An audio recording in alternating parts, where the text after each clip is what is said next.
हम्म, महंगाई, बिल्कुल।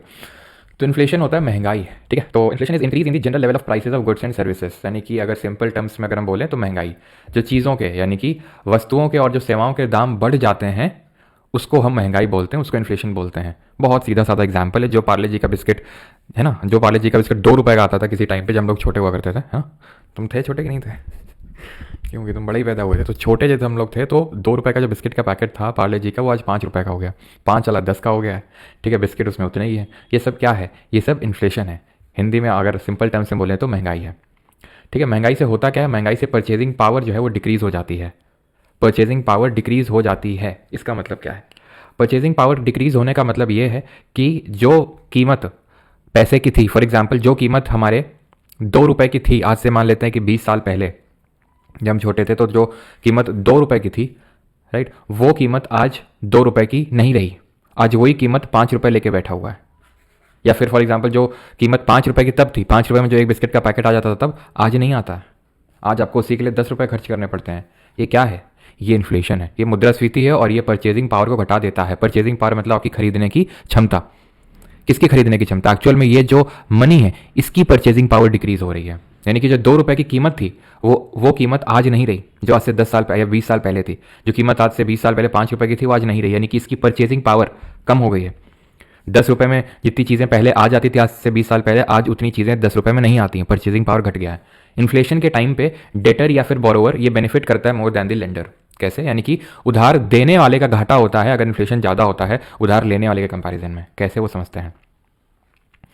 उदाहरण के तौर पे हम ले लेते हैं कि आपने 1,000 रुपये दिए अपने दोस्त को आज, ठीक है। आज आपने 1,000 रुपये दिए अपने दोस्त को और दे के भूल गए। आज से 10 साल बाद आपको याद आई कि आपने इसको अपने दोस्त को 1,000 रुपये भी दे के रखे थे, आपने वापस मांगे, उसने दे दिया 1,000 रुपये। तो आपको क्या लगता है जो 1,000 रुपये आपको अब मिले वो एक्चुअल में आपका घाटा है? क्यों? क्योंकि अभी हमने देखा, क्योंकि इन्फ्लेशन तो होता ही है। अगर हम देखें इन्फ्लेशन का उल्टा डिफ्लेशन होता है। डिफ्लेशन अभी हम देखेंगे, उसका मतलब होता है प्राइस अगर घट जाए, लेकिन प्राइस घटते नहीं, यूजुअली इन्फ्लेशन हमें देखने को मिलता है। जैसे अभी अगर मैं बात करूँ इंडियन इकोनॉमी की तो रफली 5.2 if I am not wrong, इसके पर रफली आपका इन्फ्लेशन की रेट चल रही है। अब अगर ये इन्फ्लेशन की रेट चल रही है और इन्फ्लेशन ही रहता है, थोड़ा बहुत कम ज़्यादा होता रहता है, लेकिन ऐसा डिफ्लेशन तो देखने को मिलता नहीं है, ठीक है। तो यहाँ पर अगर इन्फ्लेशन होगा तो ऑब्वियस सी बात है कि जो 1,000 रुपये की कीमत थी, ठीक है, जो आज 1,000 रुपये की कीमत है वो आज से 5 साल बाद 1,000 रुपये की कीमत तो नहीं रहने वाली है, क्योंकि परचेजिंग पावर उसकी घट चुकी होगी। 1,000 रुपये में जितनी चीज़ें आज आ जाती हैं आज से 5 साल बाद उतनी चीज़ें नहीं आएंगी। तो जो उसने आपको 1,000 रुपये लौटाए ना, एक्चुअली में आपका घाटा हो गया। कायदे से आपको इसमें इन्फ्लेशन अकाउंट करके लेना होगा कि भाई 5.2% का इन्फ्लेशन था, तो उस हिसाब से भाई तुम्हारा इतना हुआ, जितना भी मान लेते हैं। मान लेते हैं कि भाई आपको हर साल, जैसे कि मान लो 5 साल के लिए आपने ले रखा था, ठीक है, तो आपको 1,250 रुपये देने पड़ेंगे, ठीक है। यानी कि जो 1,000 रुपये की आज कीमत है वो 5 साल बाद हो सकता है 1,250, 1,300 ये उसकी कीमत होगी। तो अगर आपको उतना ही लौटा रहा है तो इस केस में क्या है कि आपका घाटा है। यानी डेटर या जो बोरोवर होता है उसको बेनिफिट होता है, जो पैसा लेता है, जो देता है उसको नुकसान हो जाता है अगर बहुत इन्फ्लेशन की रेट बीच में बढ़ गई। अगर मान लो कि अभी डिसाइड होता है कि यार देखो 5.2% है, इसके हिसाब से इसी इंटरेस्ट रेट से आप तुम हमें पैसा दोगे, ठीक है, इस इंटरेस्ट रेट से। बीच में पता चला कि इन्फ्लेशन की रेट बहुत बढ़ गई, तो किसका घाटा हो जाएगा? जिसने पैसा दिया है उसका, ठीक ना। अब इसी को ही इरविंग फिशर जी ने मनी इल्यूजन का कॉन्सेप्ट दिया था। मतलब इन्होंने बोला कि ये धन अवधारणा होती है। धन अवधारणा इन्होंने समझाई थी कि किस तरह से एक मान लेते हैं कि आप सैलरीड पर्सन हैं। कल भी मैंने थोड़ी सी आपको झलक इसकी दी थी कि मान लेते हैं आप सैलरीड पर्सन हैं। अगर आज आप मान लेते हैं कि ये, फिर आप फादर का एग्जाम्पल ले लो कि अगर आज से वो 10 साल पहले, ठीक है, 10 साल पहले महीने का 30,000 रुपये कमाते थे, ठीक है, आज वो महीने का कमाते हैं 50,000 रुपये। तो आप सिर्फ इसको ऐसे नहीं देख सकते हैं, ठीक है, ऑब्जेक्टिव टर्म्स में कि यार देखो 30,000 से 50,000 सैलरी हो गई। हो सकता है एक्चुअल में, क्योंकि पिछले 10 साल में इतना इन्फ्लेशन का रेट आया हो कि जितनी चीज़ें 30,000 में आज से 10 साल पहले आ जाती थी वो आज नहीं आ पाती हैं 50,000 में भी। तो एक्चुअल में सैलरी घट गई है आपकी, समझे आप? क्योंकि चीज़ों के दाम बढ़ गए, और चीज़ों के दाम बढ़ने को क्या बोलते हैं? इन्फ्लेशन बोलते हैं। तो ये मनी इल्यूजन का कॉन्सेप्ट आपसे डायरेक्ट पूछेगा किसने दिया था? इरविंग फिशर जी ने दिया था। इसको हम बोल सकते हैं कि पॉपुलराइज किया था जॉन मिनार्ड गिनीस ने, जिनकी वो किताब हमने पढ़ी थी, कौन सी, जरा कमेंट में बताइए, जिनको फादर ऑफ मैक्रो इकोनॉमिक्स के नाम से जानते हैं, वो किस कंट्री से बिलोंग करते हैं। बाकी ये तो हम पढ़ ही चुके हैं कि किस तरह से जो इन्फ्लेशन नाम की हवा है उसको निकालना होता है। Nominal GDP upon real GDP into 100, इसी को हम प्राइस इंडेक्स भी बोल देते हैं, ठीक है। अब बाकी ये चीज़ सर मैं एक्सप्लेन कर चुका हूँ, लेंडर और डेटर वाला ये जो एग्जांपल है ये मैं आपको एक्सप्लेन कर चुका हूँ पीछे वाली स्लाइड में, ठीक है। ये वाली चीज़ भी हम देख चुके हैं। अब इन्होंने ये एक M V equal to P T करके थ्योरी दी थी, किसने? इरविंग फिशर ने। इसी को बोलते हैं क्वांटिटी थ्योरी ऑफ मनी, ठीक है, आई अगेन रिपीट, जो भी लोग यहाँ पर हिंदी मीडियम से हैं वो अपना वो निकाल के रखेंगे, मतलब जो भी हिंदी वाली PDF है, जैसे इसको हम बोलते हैं, क्या बोलेंगे इसको, इसको हम बोलेंगे हिंदी में क्या बोलेंगे इसको, क्वांटिटी थ्योरी ऑफ मनी को, पैसे का, इसको तो मनी इल्यूजन को तो धन अवधारणा का सिद्धांत है ये, ठीक है। तो अब यहाँ पर हम बात कर लेते हैं किसकी, मनी ये क्वांटिटी थ्योरी ऑफ मनी की। तो क्वांटिटी थ्योरी ऑफ मनी, ये जो अभी इक्वेशन है MV is equal to PT, actual में इरविंग फिशर जी ने ही इसको दिया था, जिसको हम क्वांटिटी थ्योरी ऑफ मनी बोलते हैं, जिसके अकॉर्डिंग यहाँ पे लेफ्ट साइड में जो चीज़ें, ये M है, ये V है, ये P है, ये T है, वो तो आपको भी दिख रहा है, लेकिन मतलब क्या है, M का मतलब है मनी सप्लाई। मनी सप्लाई का मतलब ये है कि हमारी इकोनॉमी में कितना पैसा सर्कुलेट हो रहा है, कितना पैसा घूम रहा है, वो है मनी सप्लाई। मान लेते हैं कि हमारी इकोनॉमी में 10 लाख करोड़ रुपए घूम रहा है, ठीक है, 1 लाख करोड़ रुपए घूम रहा है हमारी उसमें, तो ये 1 लाख करोड़, ये M है, ठीक। V का मतलब है velocity of circulation of money, velocity of circulation of money, ठीक है। तो इसको क्या बोलेंगे, संचरण की गति। आई थिंक इसको क्वांटिटी थ्योरी ऑफ मनी को बोलेंगे पैसे का मात्रात्मक सिद्धांत, ठीक है, और इसको बोलेंगे संचारण की गति, वेलोसिटी ऑफ सर्कुलेशन। इसका मतलब क्या है, इसका मतलब मैं आपको बेसिक टर्म्स में समझाता हूँ, बड़े आसान शब्दों में समझिएगा। जैसे फॉर एग्जांपल, आज आप ATM गए और वहाँ से आपने क्या किया, वहाँ से आपने 1000 रुपये निकाले, ठीक है, और वो 1000 रुपये आपने क्या किए, आपने मुझे दे दिए, ठीक है, कोर्स परचेज करते वक्त। मेरे पास ये 1000 रुपये आए, मैंने वो 1000 रुपये का क्या किया, मैंने वो 1000 रुपये से क्या किया, मैंने 1000 रुपये से मैंने अपने लिए जूते खरीद लिए, मान लेते हैं, शूज़, ठीक है, शूज़ नहीं, क्रिकेट बैट, टूर्नामेंट है ना, टूर्नामेंट है अभी 2 दिन बाद से, तो फिर क्रिकेट बैट खरीदूंगा मैं भी वैसे तो क्रिकेट बैट खरीद लिए हैं, लेकिन फिर भी मान लेते, ठीक है, क्रिकेट बैट खरीदा मैंने वो 1000 रुपये का, ठीक है। आजकल यार वो क्रिकेट बैट अजीब टाइप में आ रहे हैं, पता नहीं, जब हम खेलते थे तब तो ऐसे नहीं आते थे, मतलब ऊपर की साइड से खोखले होते हैं अभी मैंने पहली बार तो नहीं थी, मतलब एक बार मैंने देखा था कभी, फिर मैं जब खरीदने गया तो बोलते यही चलते हैं आजकल। तो ये ऊपर से खोखले वाला कौन सा ट्रेंड है, मतलब इसमें साइंस है क्या, कि ऊपर से जैसे कि या हत्था अगर छोटा होता है तो वो तो साइंस समझ में आता है, जैसे मैथ्यू एडन है वो छोटा हत्था वाला बैट यूज़ करता था, बिकॉज वो फलक्रम वाला, अगर आपने फिजिक्स में कॉन्सेप्ट पढ़ा होगा तो वो यूज़ होता है यहाँ पे, लेकिन ये पता नहीं क्यों। यस, एल गार्ड ले लो, हाँ सारे गार्ड ले लेंगे। टेनिस बॉल बैट, हाँ टेनिस हल्का होता है इसलिए, अच्छा साइंस है, अच्छा लाइट होते हैं, बेकार होते हैं, पता नहीं यार, मैंने तो कभी खेला नहीं उनसे, अब खेलूंगा भी जाके ठीक है। तो क्रिकेट बैट मैंने लिया, ठीक है, एक स्पोर्ट्स शॉप से, उस बंदे ने जिसको मैंने दिया, उसने मान लेते हैं अपने बच्चे की स्कूल की फ़ीस भर दी, स्कूल ने उससे क्या किया, स्कूल ने उससे फर्नीचर वाले को दे दिया, फर्नीचर वाले ने मौसम्मी का जूस पी लिया, ठीक है। तो कितनी बार सर्कुलेट हुआ, 1 2 3 4 5, तो इसका वेलोसिटी ऑफ सर्कुलेशन 1000 रुपये का कितना हुआ, 1000 रुपये का वेलोसिटी ऑफ सर्कुलेशन हुआ 5, ठीक है। तो ये होता है वेलोसिटी ऑफ सर्कुलेशन। अगर मान लो वही पैसा अगर तुमने मुझे दिया, मैं सेव करके रख लिया, बचा के रख लिया, सेव करके इन दी सेंस की मतलब मैंने इकोनॉमी में नहीं डाला, अगर मैं उसको इन्वेस्ट भी कर दूंगा तो भी वो इकोनॉमी में चला जाएगा, लेकिन मैं बोल रहा हूँ कि मैंने बस अपने कबर्ड में डाल दिया ऐसे ही सा, ठीक है।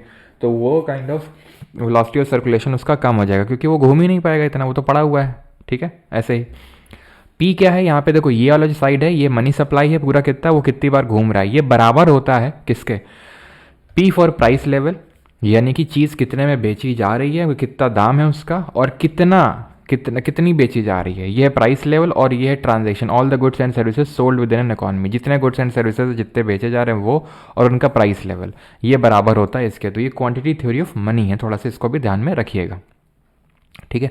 आपसे क्या करता है वो, डायरेक्टली ऐसे सवाल पूछ लेगा कि इनमें से कौन सी इक्वेशन है जो क्वांटिटी थ्योरी ऑफ मनी को दिखाती है, दर्शाती है। तो बस ये पता होना चाहिए, MV is equal to PT, मैंने मतलब भी बता दिया कि मतलब क्या है, velocity of circulation of money को थोड़ा सा ध्यान में रखिएगा कि भाई ये होता है कि कितने टाइम्स करेंसी हैंड्स एक्सचेंज कर रही है, हैंड्स एक्सचेंज करने का मतलब होता है कि कितने हाथों तक पहुंच रही है, कितने लोगों तक पहुंच रही है, ठीक है। अब आते हैं कि इन्फ्लेशन के टाइप्स क्या होते हैं ऑन द बेसिस ऑफ उसका रेट, ठीक है। इन्फ्लेशन को क्लासीफाई करने के डिफरेंट पैरामीटर्स हो सकते हैं, यहाँ पे पैरामीटर है उसका रेट कितना है, ठीक है। अभी हम देखेंगे कॉजेज क्या होते हैं इन्फ्लेशन के। तो टाइप्स होते हैं जैसे creeping, walking, running, galloping and hyper. Creeping होता है कि अगर आपका 3 से 4% का है तो ठीक है, क्रीप कर रहा है, ठीक है, रेंग रहा है।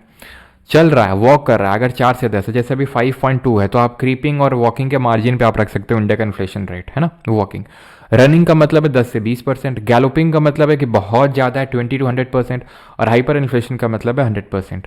तो बात ये आती है कि क्या 100% वाला इन्फ्लेशन ज़्यादा अच्छा होता है इसके कंपैरिजन में, और ये सबसे ख़राब होता है क्या? ऐसा नहीं है। देखो, इन्फ्लेशन ऐसा आप ये नहीं बोल सकते हो अच्छा बेकार है। इन्फ्लेशन इज़ लाइक नमक, ये नमक की तरह है, तभी तक अच्छा है जब तक थोड़ी मात्रा में है। जैसे ही तुमने ज़्यादा किया और वो वैसे ही ख़राब हो गया सब्जी तुम्हारा, जो जिस भी चीज़ में डाला है तुमने, ठीक है, वैसे ही टेस्ट बिगड़ गया। और जितना ज़्यादा करता जाओगे उतना ही टेस्ट बिगड़ेगा, जितना ज़्यादा करते जाओगे उतना ही टेस्ट बिगड़ता जाएगा। इन्फ्लेशन की रेट अगर 4 से 7% के बीच में है, 8% के बीच में, ठीक है, लेकिन जैसे ही वो रनिंग वाले उसमें गया ना, अब ये आपका टेस्ट बिगड़ गया, और बिगड़ गया, भयंकर ख़राब हो गया टेस्ट आपका।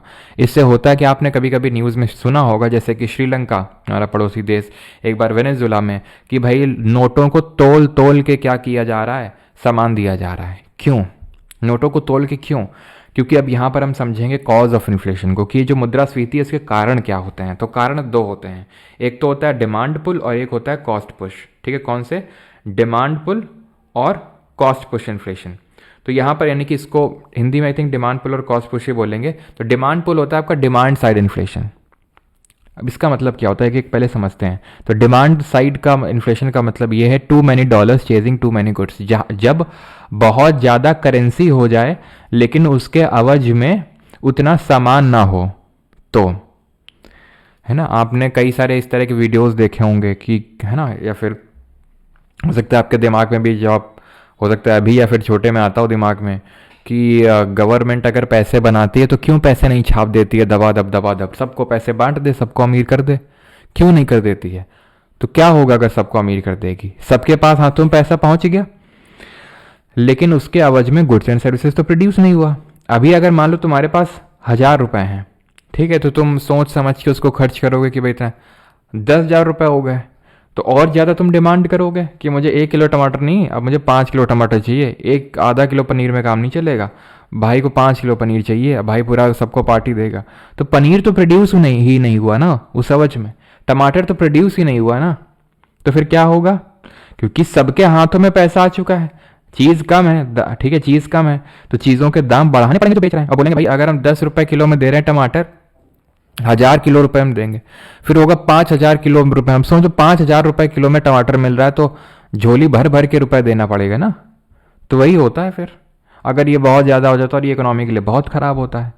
लेकिन अगर नेचुरल तरीके से इन्फ्लेशन आएगा कि भाई ठीक है, मान लो कि लोग ज़्यादा डिमांड कर रहे हैं। क्यों ज़्यादा डिमांड कर रहे हैं? क्योंकि इस बार क्या ना, फैक्ट्री ने ज़्यादा प्रोड्यूस कर दिया। ये कोई फैक्ट्री है, मोबाइल बनाती है, इस बार ज़्यादा मोबाइल प्रोड्यूस कर दिए हैं और उसमें वर्कर काम कर रहे थे। याद करो कल, इसीलिए मैंने वो पढ़ाया था आपको, जो क्या बोलते हैं उसको, सर्कुलर फ्लो ऑफ इकोनॉमी, कि अगर आप प्रोडक्शन बढ़ाओगे तो फैक्टर पेमेंट बढ़ेगा, है ना, wages rent interest and profit. तो ये जब बढ़ेंगे तो लोग के हाथ में पैसा ज़्यादा जाएगा, लोग डिमांड ज़्यादा करेंगे, और डिमांड करेंगे तो डिमांड को फुलफिल करने के लिए उतना प्रोडक्शन हुआ है इस बार। तो नेचुरल तरीके से अगर चीज़ें होती हैं तो ठीक होता है। लेकिन अगर गवर्नमेंट जानबूझ के वो करेगी, तो अगर मतलब बहुत ज़्यादा करेगी, कभी गवर्नमेंट कभी कभी करती है जानबूझ के कि यहाँ थोड़ा सा अगर इकोनॉमी स्लो पड़ गई, थोड़ा सा पैसा डाल दिया, तो लोग क्या करेंगे? ज़्यादा डिमांड करेंगे, again circular flow of economy, तो फिर फैक्ट्रीज को ज़्यादा प्रोड्यूस करना पड़ेगा।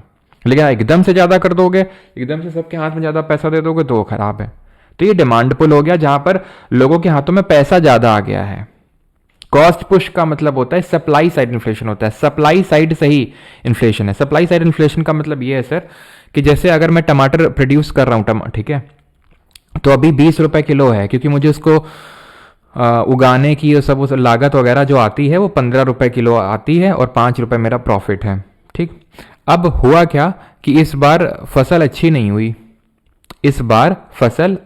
हुई, क्यों नहीं हुई? क्योंकि बारिश नहीं हुई, ठीक है। या फिर मान लेते हैं इस बार टमाटर में एक स्पेशल तरह का कीड़ा लग गया, तो इस बार मुझे पेस्टिसाइड एक्स्ट्रा लाने पड़े, मुझे फर्टिलाइजर सॉइल में थोड़ा एक्स्ट्रा डालना पड़ा, ठीक है, मुझे इस बार इरिगेशन करवाना पड़ा क्योंकि बारिश अच्छी नहीं हुई। तो मुझे उस टमाटर को प्रोड्यूस करने में की जो लागत है वो बढ़ चुकी है, 15 से हो सकता है 25 हो गई है, अपना प्रॉफिट जोड़ के मैं उसको 30 में बेचूंगा। तो वो चीज़ का दाम बढ़ा है। क्यों? क्योंकि लोगों के हाथों में पैसा ज़्यादा बढ़ा है ना, क्योंकि उसके इनपुट कॉस्ट बढ़ चुकी है। इनपुट कॉस्ट का मतलब है कि जो उस चीज़ को बनाने में आई लागत है वो बढ़ चुकी है। फॉर एग्जाम्पल, मैं अभी 1000 रुपये का फीस है, फॉर एग्जाम्पल मान लेते हैं कि अभी मैं आपको कुछ बनाने में कोई, अब बनाने में वैसे तो मुझे कोई सच लागत नहीं, लेकिन मान लेते हैं कि भाई मेरे पास जो पेन टैब है, लैपटॉप है, इसका प्राइस बढ़ गया, तो भाई मेरे लिए प्राइस बढ़ गया उस लेक्चर को बनाने के लिए, या फिर मुझे एक और बंदा चाहिए जो आपके लिए कोई एक चीज़ और कर सके, आपका डाउट ले सके, तो कुछ भी, तो मैं क्या करूँगा, उसका प्राइस, कोर्स का मैंने प्राइस बढ़ा दिया। क्यों? क्योंकि उसको बनाने में जो लागत है वो बढ़ गई है। क्लियर हो गया? कॉज ऑफ इन्फ्लेशन, इसको डिमांड पुल बोलते हैं, कॉस्ट पुश। कॉस्ट पुश आपका सप्लाई साइड इन्फ्लेशन होता है। क्लियर है? ठीक। अब आते हैं कि इसको मेजर कैसे करते हैं, यानी कि इंडेक्स क्या होते हैं इन्फ्लेशन को मेजर करने के लिए। अच्छा, आप इंपोर्टेड इन्फ्लेशन भी कभी कभी सुनोगे कि इंपोर्टेड इन्फ्लेशन क्या होता है। तो इंपोर्टेड होता है कि भाई ने इंपोर्ट किया, मतलब ये इंपोर्टेड इन्फ्लेशन क्या होता है?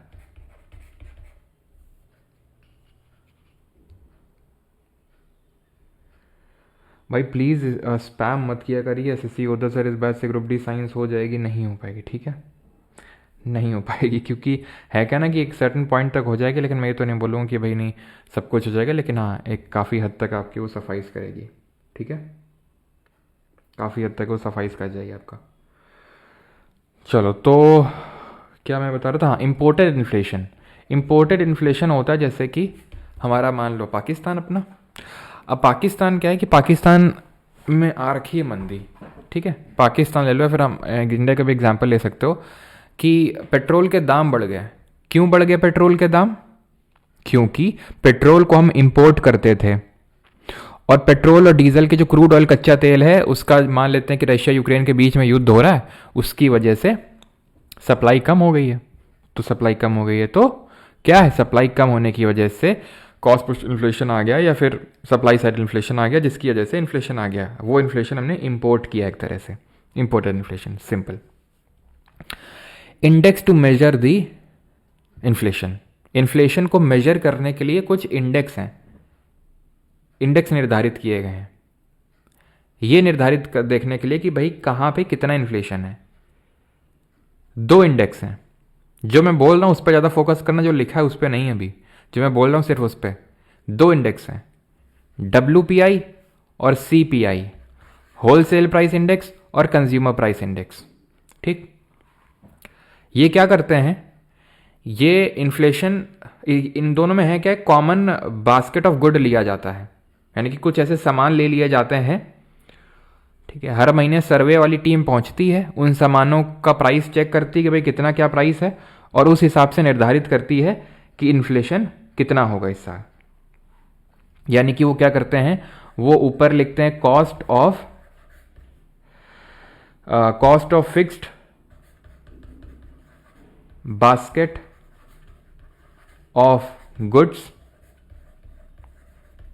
ठीक है, इन दी करेंट ईयर, इस साल, मतलब उस बास्केट ऑफ गुड का कितना प्राइस है, कितना क्या कॉस्ट है, अपॉन, मैं पूरा नहीं लिख रहा हूं, cost of fixed basket of good in the base year.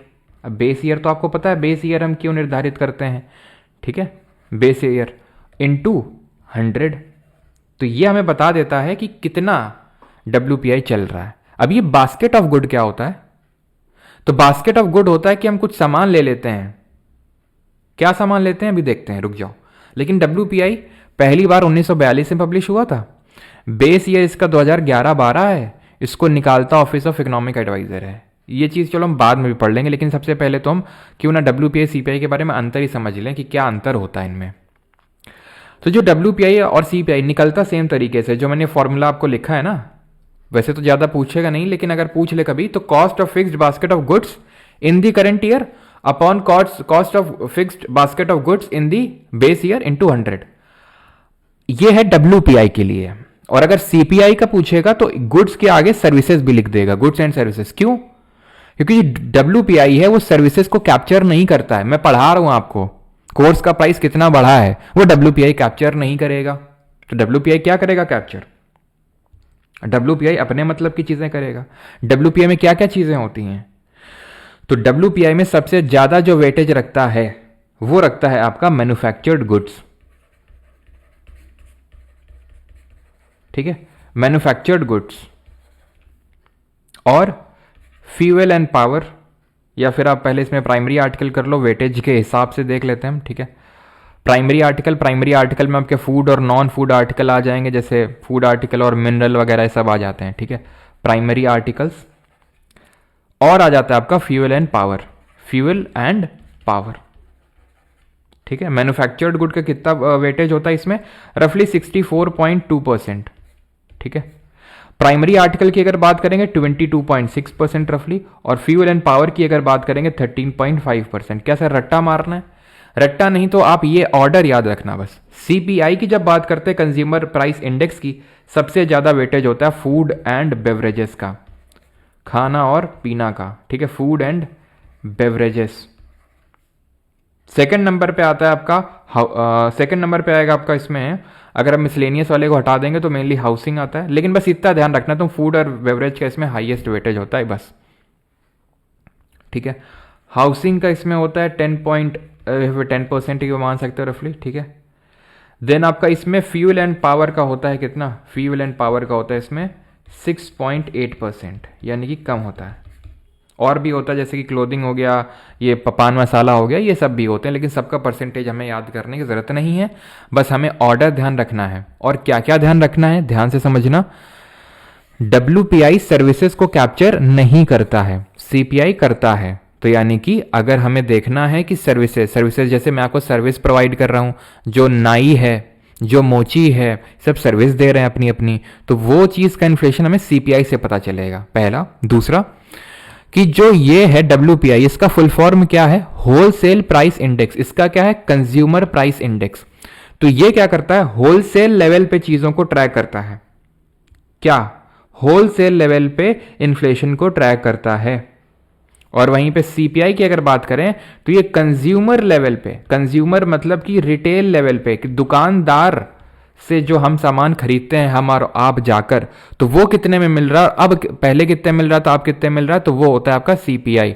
Wholesale का मतलब है जो हमारे दुकानदार जो थोक में माल खरीदते होंगे जहां से, तो वो होलसेल लेवल पे जब हम चेक करते हैं तो उसको हम बोलते हैं WPI, ठीक है। लिखा हुआ है check from consumer perspective, it is check from the wholesale perspective, पहला चीज। दूसरा चीज सर्विसेज नहीं है, इसमें सर्विसेज हैं। तीसरी चीज आपको वेटेज का थोड़ा सा ऑर्डर ध्यान रखना है। और चौथी चीज, बाकी के डिफरेंसेस क्या है कि जो WPI है उसका बेस ईयर और CPI का ऑलमोस्ट सेम ही है, 2011-12, इसका भी आपका 2012 है। CPI का जो बेस ईयर है वो 2012 है, क्योंकि हमें एक पैरामीटर लेना पड़ता है ना। अब जैसे मैं आपसे बोलूं कि तुम्हारे मार्क्स तुम्हारे दोस्त के मार्क्स से खराब हैं, नीचे हैं, तो तुम्हारे दोस्त के मार्क्स एक पैरामीटर हो गया ना, मैंने यानी कि एक स्टैंडर्ड सेट किया, तो वो पैरामीटर सेट करने के लिए एक बेस ईयर को निर्धारित करना जरूरी होता है। जैसे कि हमने रियल GDP को कैलकुलेट करते वक्त किया था, हमने कांस्टेंट ईयर माना था, तो वही है बेस ईयर। तो बेस ईयर मान लिया कि भाई इस साल इतना था, और बेस ईयर का जो हम प्राइस इंडेक्स मान के चलते हैं वो 100 मान लिया, जैसे हमने 100। अब इस 100 के बेसिस पे हम देखेंगे कि अभी कितना है, ठीक है, आगे कितना है, तो उस हिसाब से प्राइस इंडेक्स को कैलकुलेट किया जाता है 100 मान के। WPI को जो कैलकुलेट करता है वो है OEA, office of economic advisor, जो कि ministry of commerce and industry के तहत आता है, ठीक है। और ये डिपार्टमेंट है इसका DPIIT, डिपार्टमेंट ऑफ, कोई बताएगा फुल फॉर्म इसका क्या है DPIIT का, बताओ जल्दी से।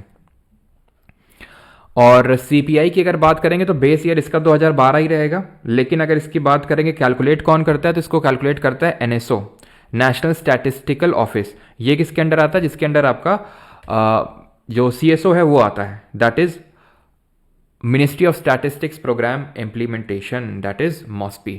और अभी हम CPI के बारे में चलो पढ़ेंगे। DPIIT क्या होता है आपका, department for promotion of industry, department for promotion of industry and internal trade, ठीक है। CPI की अगर बात करें तो ये अलग अलग कैलकुलेट किया जाता है, जैसे for example CPI industrial worker के लिए अलग से कैलकुलेट किया जाता है, ठीक है। CPI आपका एग्रीकल्चर वर्कर के लिए अलग से कैलकुलेट किया जाता है, एंड CPI आपका एक रूरल वर्कर के लिए अलग से निकलता है, प्लस आपका एक CPI कंबाइंड निकलता है। तो इंडस्ट्रियल वर्कर की अगर बात करेंगे तो ये तीनों लेबर ब्यूरो पब्लिश करता है, ठीक है। कौन, लेबर ब्यूरो। बेस ईयर 1986 और 87, लेकिन ध्यान ये रखना कि जो आपका इंडस्ट्रियल वर्कर वाला है ना, इसका बेस ईयर है आपका 2016 2016, ठीक है। तो ये दोनों का जो बेस ईयर है ये ध्यान रखना, ये है आपका 1986 से लेके 87, ठीक है। लेकिन जो इंडस्ट्रियल वर्कर है इसका बेस ईयर 2016 है। सीपीआई कंबाइंड क्या होता है? एक्चुअल में सीपीआई कंबाइंड का मतलब होता है सीपीआई अर्बन प्लस रूरल। इसी का इस्तेमाल करता है, सीपीआई कंबाइंड का ही इस्तेमाल करता है RBI. RBI uses it for its monetary policy, ठीक है। फॉर इट्स मॉनेटरी पॉलिसी के लिए वो यूज करता है इसी का। पहले डब्ल्यूपीआई का यूज होता था, लेकिन अभी सीपीआई कंबाइंड का, सीपीआई इंडस्ट्रियल वर्कर नहीं, CPI agriculture worker, rural worker नहीं, सीपीआई आपका कंबाइंड वाला, that is urban plus rural, ठीक है। और कैसे कैलकुलेट होता है? जैसे सीपीआई, जैसे डब्ल्यूपीआई और सीपीआई दोनों मंथली ऐसे पब्लिश होते हैं, मंथली बेसिस पे, ठीक है। मंथली बेसिस पे दोनों पब्लिश होते हैं। भाई जो भी सर्वे की टीम है वो जाती है गांवों में, वो जाती है शहरों में, वहाँ की मार्केट में, और चेक करती है कंज्यूमर लेवल पे। कंज्यूमर लेवल मतलब रिटेल लेवल, तो इसीलिए इसको हम रिटेल प्राइस इंडेक्स भी बोल देते हैं, ठीक है। तो उस लेवल पे चेक करती है और बताती है कि कितना क्या यहाँ पर इन्फ्लेशन है। बेस ईयर 2012 है, निकालता है एनएसओ, तो हम देख चुके हैं, और आरबीआई इसी का यूज़ करता है टारगेट करने के लिए इसको, ठीक है। अब हम आईआईपी पढ़ें उसके पहले हम ये पढ़ लेते हैं कि ये कोर इन्फ्लेशन क्या होता है। तो कोर इन्फ्लेशन होता है जब हम हेडलाइन इन्फ्लेशन से, ये हिंदी में आई थिंक नहीं लिखा होगा, ठीक है, पीपीटी में नहीं लिखा है ना, क्योंकि ये हेडलाइन इन्फ्लेशन में जब हम अपनी बास्केट से, भाई सीपीआई डब्ल्यूपीआई क्या है कि हम प्राइस चेंज को नोटिस कर रहे हैं कुछ स्पेसिफिक बास्केट में, या फिर उनका हम वेटेड एवरेज ले रहे हैं, ठीक है। वेटेड एवरेज, वेटेड एवरेज का मतलब है हमने डिफरेंट वेट असाइन कर रखा है ना, मैन्युफैक्चर्ड गुड को 64%, प्राइमरी आर्टिकल को 22.6%, तो ये उनका अलग अलग वेट है। तो उसके लिए फॉर्मूला होता है, जो मतलब आपसे पूछेगा नहीं, बस मैं ऐसे लिख रहा हूँ, ठीक है। इस तरह से फॉर्मूला होता है उसके लिए अलग से, ठीक है, जहाँ पर ये आपका क्या बोलते हैं वेटेड वेट जो है वो है, कितना वेट उसको दिया जा रहा है, और ये उसकी डेटा वैल्यू है। तो वो खैर आपसे पूछेगा नहीं, लेकिन ये ध्यान रखिएगा। तो ये हमने अपनी बास्केट से अगर हम वोलेटाइल गुड्स को हटा दें, वोलेटाइल गुड्स मतलब, वोलेटाइल गुड का मतलब ये होता है जो जिनका प्राइस बड़ी जल्दी फ्लक्चुएट होता है, ऊपर नीचे होता है। एग्जाम्पल के तौर पे कच्चा तेल हो गया, क्रूड ऑयल हो गया, जिसको हम फ्यूल बोल सकते हैं, है ना। क्योंकि जैसे ही मान लो रशिया यूक्रेन के बीच में वॉर हुआ, कुछ हुआ, तो तुरंत पेट्रोल के दाम ऊपर हो गए, नीचे हो गए, तो ये बड़ा वोलेटाइल है। जो फूड आइटम्स हैं वो भी वोलेटाइल होते हैं। बारिश अच्छी नहीं हुई, फसल खराब हो गई, तो पता चला एकदम से, आपने देखा टमाटर, अभी पता चला कि अभी प्याज एकदम सस्ता है, पता चला थोड़े टाइम पे एकदम आसमान छू रहा है प्राइस, तो ऐसों को बोलते हैं वोलेटाइल गुड्स। तो अगर उन गुड्स को अपनी बास्केट से हटा दें तो हमें मिल जाता है कोर इन्फ्लेशन। हेडलाइन इन्फ्लेशन क्या होता है? ये नॉर्मल इन्फ्लेशन जो हम सीपीआई में भी निकाल लेते हैं वो नॉर्मल है। हेडलाइन क्यों बोलते हैं? क्योंकि हमारी जो इसका यही रीज़न है कि जो एक्चुअल में जो न्यूज़पेपर्स वगैरह की, या फिर जो न्यूज़ टीवी जो होते हैं हमारे न्यूज़ चैनल्स, उनकी हेडलाइन में इसी इन्फ्लेशन को दिखाया जाता है, सब कुछ मिला के, फूड एंड ये जो फ्यूल है सबको मिला के। लेकिन अगर अब इनको हटा दें, हेडलाइन जो बनाता है इन्फ्लेशन, हेडलाइन इन्फ्लेशन से, तो वो कोर इन्फ्लेशन कहलाएगा, ठीक है।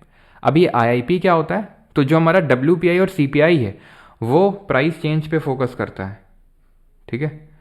जो हमारा डब्ल्यूपीआई और सीपीआई है, यहां तक पहले तो ये बताओ, यहां तक सबको क्लियर है कि नहीं है? किसी को यहां तक कोई डाउट तो नहीं?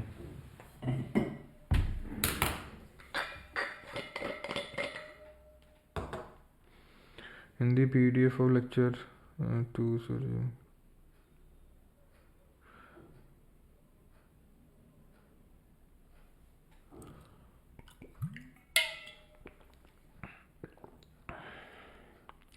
Vilgax level of income injection, और चलो बताते हैं विलगैक्स, रुक जाओ भी, ठीक है, ये ख़त्म होने दो।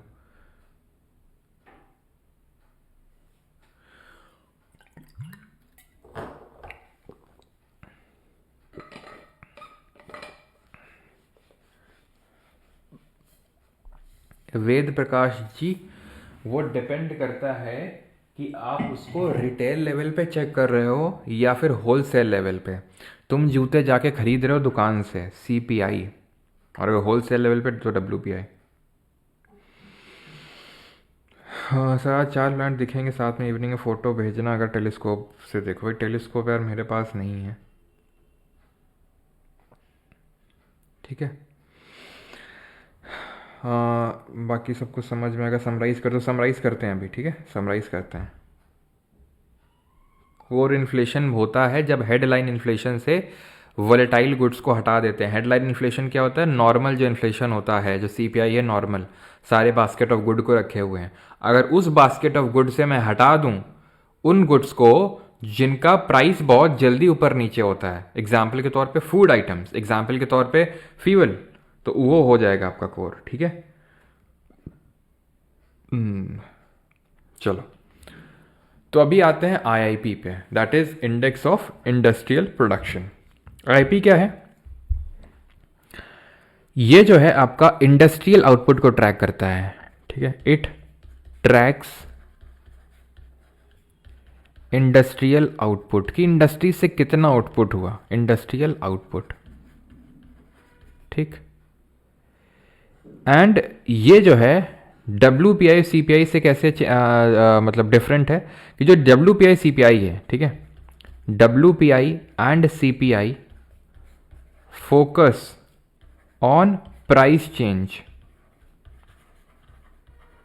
ठीक है, but IIP focuses on measuring the quantity produced, measuring the quantity produced, ठीक है। आईआईपी का भी जो बेस ईयर है, ठीक है, वो आपका 2011-12 है, ठीक है। आईआईपी का भी जो बेस ईयर है वो 2011-12 है, 2011-12 है। आईआईपी में जो 8 कोर इंडस्ट्रीज हैं, हमारी जो ये इंडस्ट्रीज हैं जो आपको अपनी स्क्रीन पर दिख रही हैं, इनको हम बोलते हैं 8 कोर इंडस्ट्रीज, ठीक है। इनको हम क्या बोलते हैं? 8 कोर इंडस्ट्रीज। कौन कौन सी इंडस्ट्रीज आती हैं? Refinery products.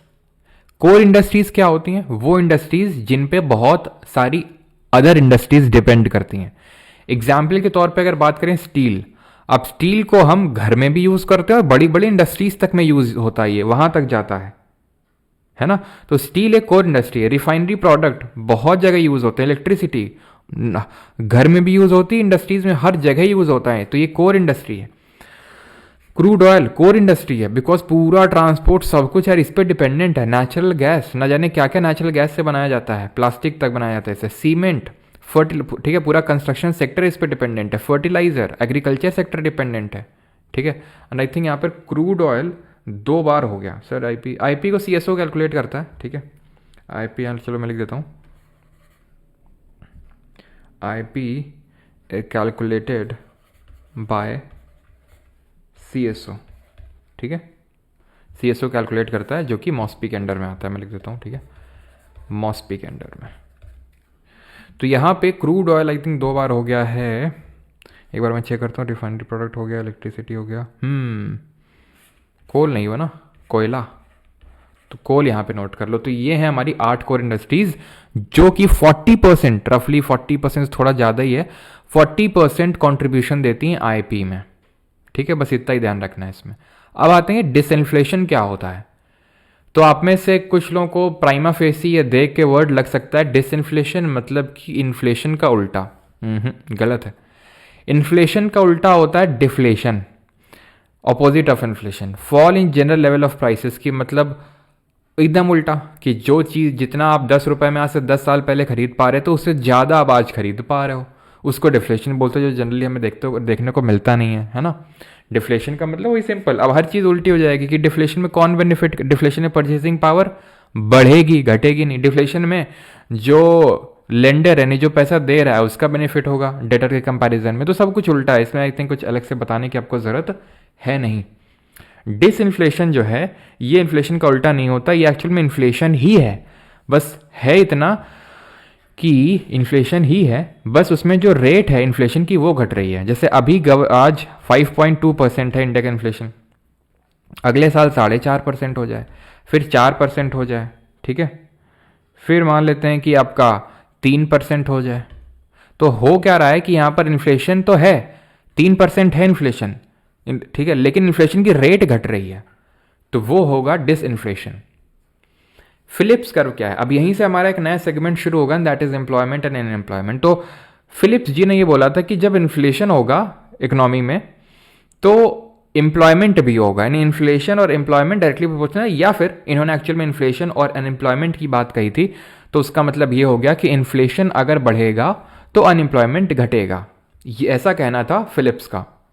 तो उन्होंने ये ग्राफ प्लॉट किया जहां पर इन्फ्लेशन और यहां पर अनएम्प्लॉयमेंट, और हमें पता है कि जब इनवर्स रिलेशन होता है दो क्वांटिटीज़ के बीच में, कि एक चीज़ के बढ़ने पे दूसरी कम होती है एंड वाइसे वर्सा, तो एक नेगेटिव स्लोपिंग या फिर डाउनवर्ड स्लोपिंग कर्व बनता है, जो कि यहाँ पर बनता हुआ दिख रहा है कि हाई इन्फ्लेशन होगा तो लो एम्प्लॉयमेंट, और लो इन्फ्लेशन होगा तो हाई अनएम्प्लॉयमेंट। ठीक, तो ये चीज़ है।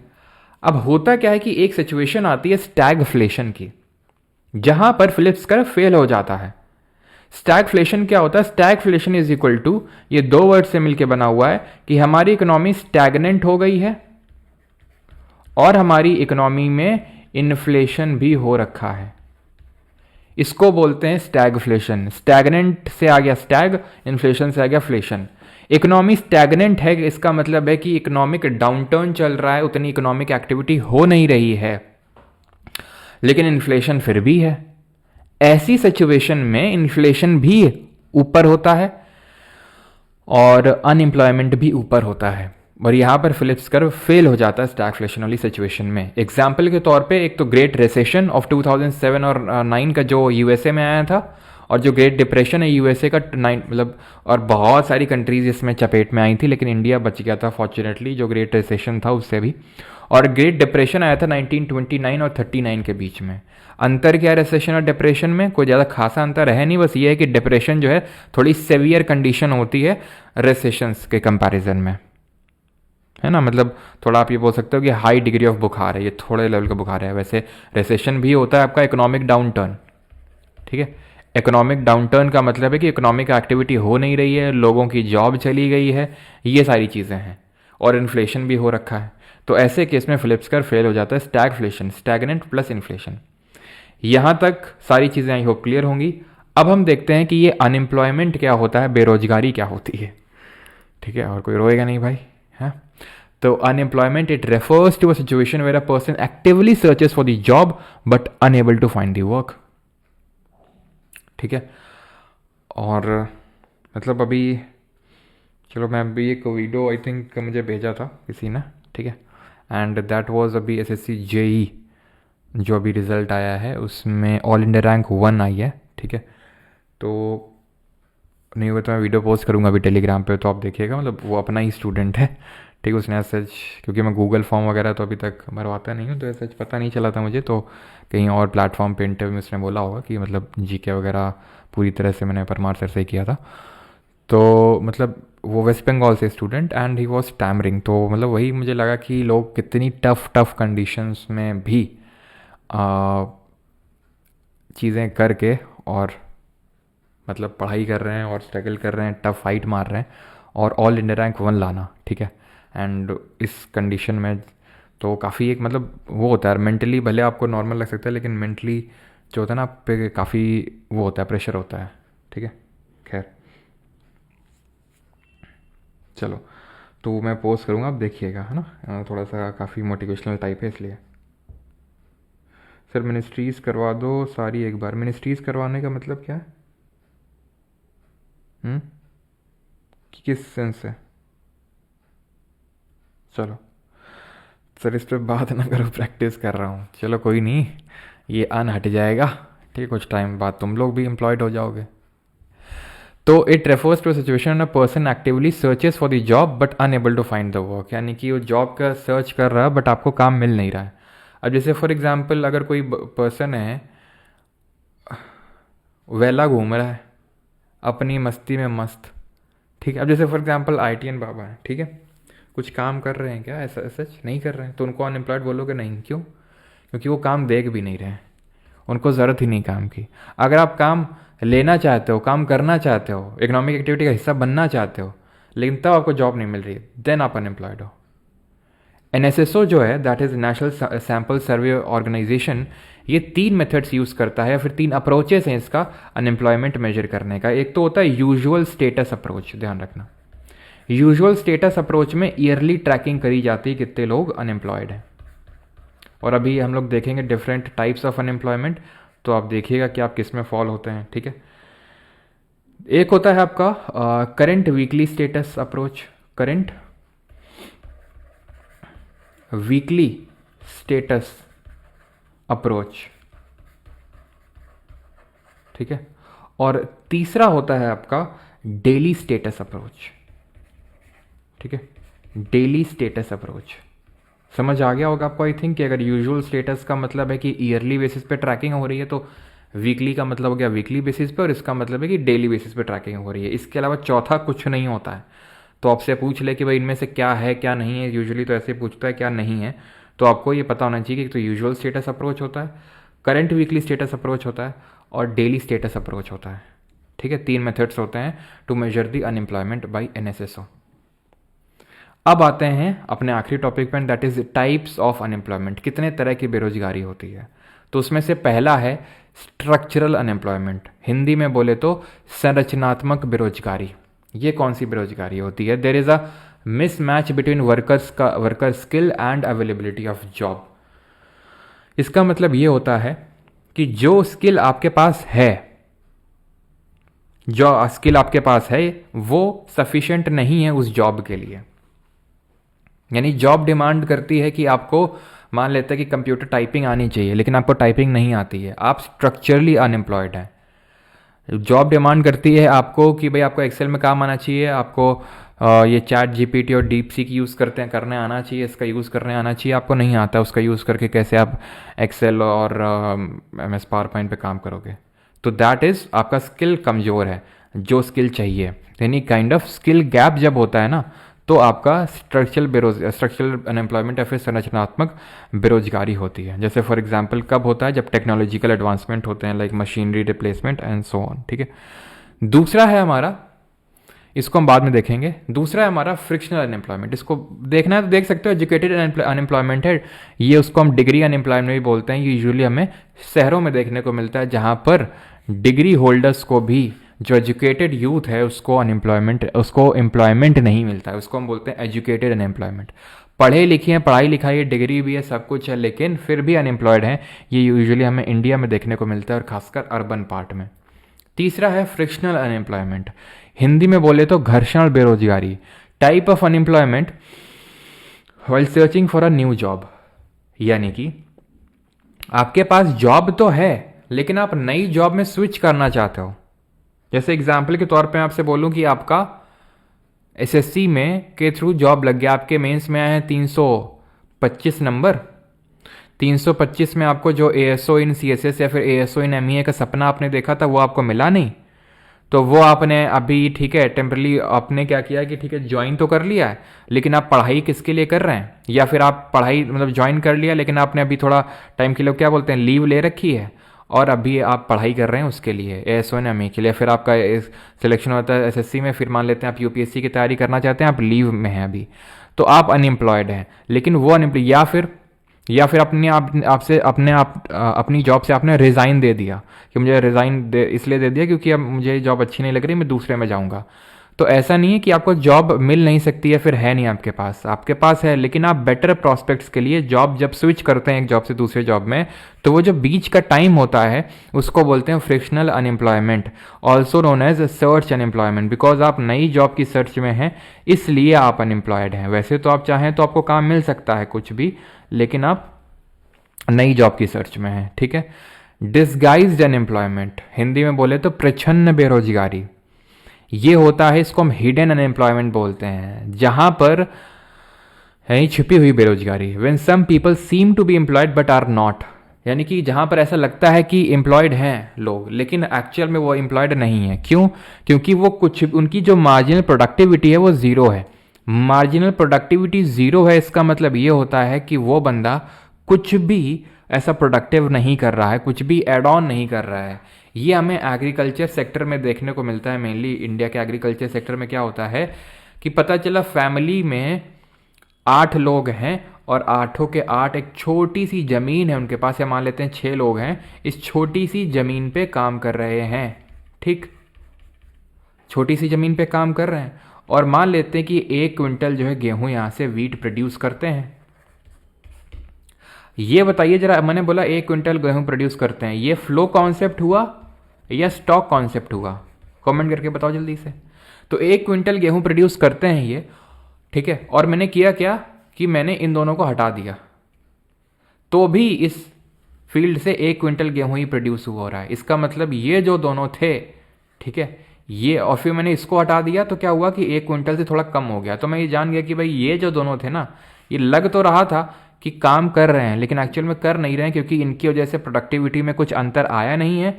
बस है क्या कि लगे हुए हैं, क्योंकि इनके पास कोई एम्प्लॉयमेंट है नहीं, तो खुरपी लेके कोने में ये भी लगे हुए हैं घास छीलने में। समझ गए? तो इसको बोलते हैं डिस्गाइज अनएम्प्लॉयमेंट, कि लग तो रहा है कि भाई हाँ देखो यार 7-8 लोग सब लगे तो हुए एग्रीकल्चरल एक्टिविटी में, लेकिन एक्चुअल में लगे इसलिए हैं क्योंकि उनके पास कोई और एम्प्लॉय नहीं, कोई और चारा भी नहीं, तो और करेंगे भी क्या, तो उसी में फील्ड में लगे हुए वो। ठीक है, फ्लो कॉन्सेप्ट है बिल्कुल। क्यों? क्योंकि 1 क्विंटल गेहूँ कितने, एक दिन में, एक हफ्ते में, एक महीने में, एक साल में कैसा प्रोड्यूस किया, तो एक पीरियड ऑफ टाइम को स्पेसिफाई करना जरूरी है यहाँ पर, इसलिए फ्लो कॉन्सेप्ट होगा। स्टॉक कैसे हो सकता है? ठीक है, मैं अगर बोल दूं कि भाई इनके भंडारण में, इनके घर में कितना अनाज पड़ा हुआ है, वो स्टॉक कॉन्सेप्ट हो जाएगा।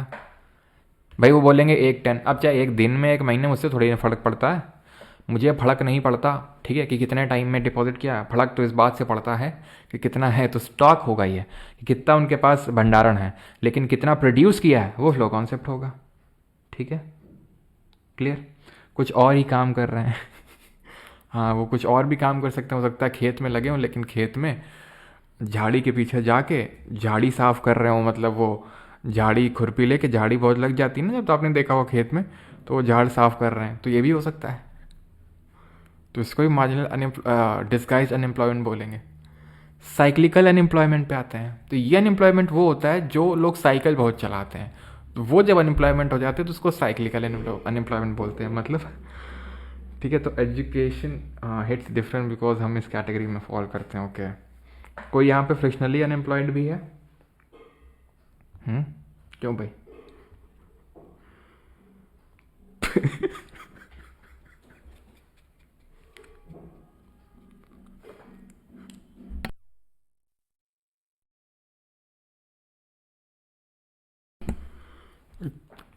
तो तुम लोग कमेंट जो है देखना नहीं चाहिए। चलो, तो साइक्लिकल अनएम्प्लॉयमेंट पे आते हैं। रिसेशन, इन जब इकोनॉमी में रिसेशन हो जाता है, रिसेशन का मतलब होता है इकोनॉमिक, रिसेशन का मतलब हो जाता है इकोनॉमिक डाउन टर्न, यानी कि उतनी इकोनॉमिक एक्टिविटी हो नहीं रही है।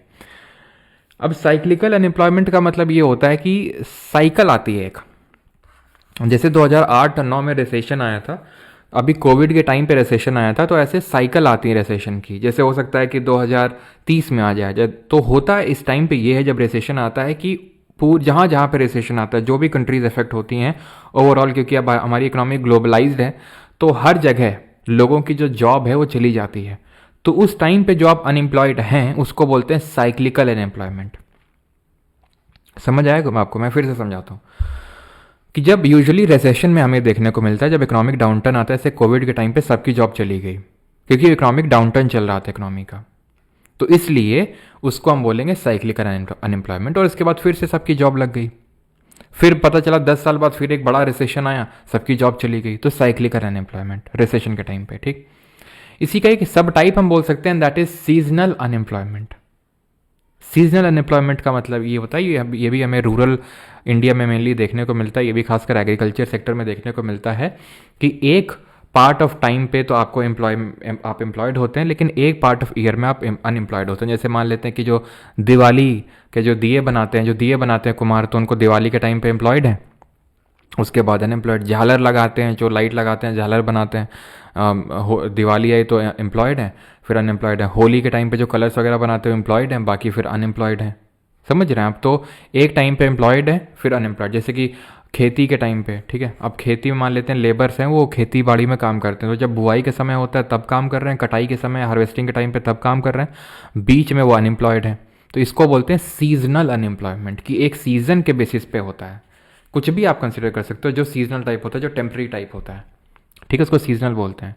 क्लासिकल अनएम्प्लॉयमेंट क्या होता है? It is also known as real wage employment, ठीक है। रियल वेज अनएम्प्लॉयमेंट का मतलब है it occurs when the real wage for job is too high which leads more job seekers than the job opening.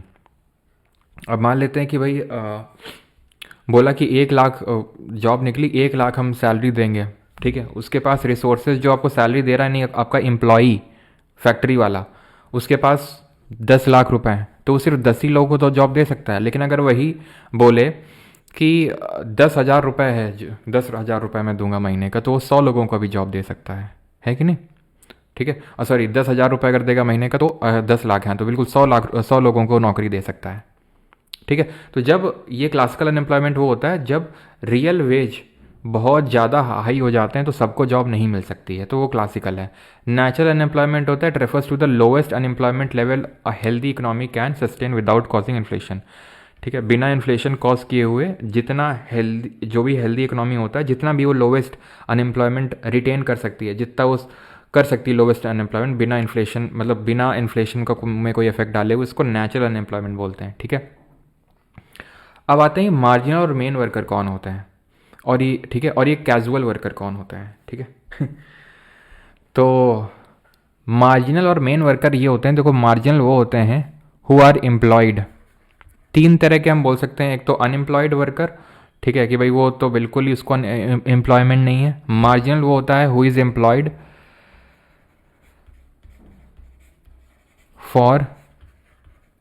For less then 6 months, और days में अगर पूछेगा तो 183 डेज। और मेन वर्कर कौन होता है? Who is employed for more than 6 months और मोर देन 183 डेज। समझ आ गई बात? 106 महीने से अगर कम आप एम्प्लॉयड हैं तो आप जैसे कि जो हमारे सीजनली जो अनएम्प्लॉयड होते हैं यूजुअली मार्जिनली कैटेगरी में फॉल करेंगे। कैजुअल वर्कर कौन होता है? वर्कर का तरीका थोड़ा कैजुअल है। कैजुअल वर्कर वो होते हैं जिनका काम करने का तरीका थोड़ा कैजुअल होता है, जिनका बैठने का तरीका थोड़ा कैजुअल होता है।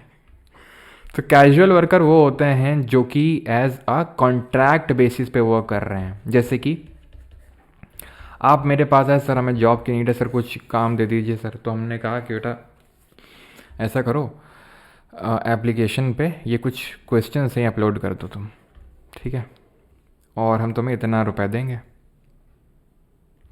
आगे का हम बता नहीं सकते क्योंकि ये परमानेंट टाइप की जॉब नहीं है, क्वेश्चंस की नीड है, अभी आप चाहो तो क्वेश्चन अपलोड कर सकते हो। तो आप कैजुअल वर्कर होगे क्योंकि आपका काम करने का तरीका थोड़ा कैजुअल है, मतलब आप कॉन्ट्रैक्ट बेसिस पे काम कर रहे हो, ठीक है, तो उनको कैजुअल वर्कर बोलते हैं।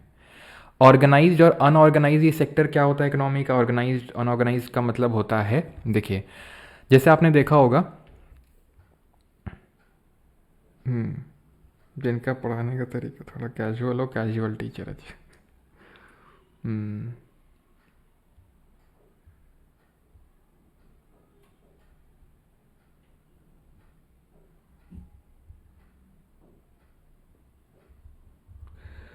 ओके सर जीएस में 30 मार्क्स तक पहुंच गया हूँ आपकी वजह से। अच्छा चलो, तो ऑर्गेनाइज और अनऑर्गेनाइज क्या होता है? तो ऑर्गेनाइज्ड होता है जहाँ पर जो भी आप मान लेते हैं फर्म है, कुछ भी है, तो वो गवर्नमेंट के अंडर रजिस्टर्ड हैं, ठीक है, रजिस्टर्ड अंडर गवर्नमेंट। तो ये गवर्नमेंट के अंडर में रजिस्टर्ड है, उनको हम बोलते हैं ऑर्गेनाइज्ड सेक्टर। इसमें क्या होता है, अगर आप रजिस्टर्ड हैं तो इसमें जो भी वर्कर काम कर रहे हैं उनकी जो कंडीशन है, वर्किंग कंडीशंस, वो रेगुलेट होती हैं।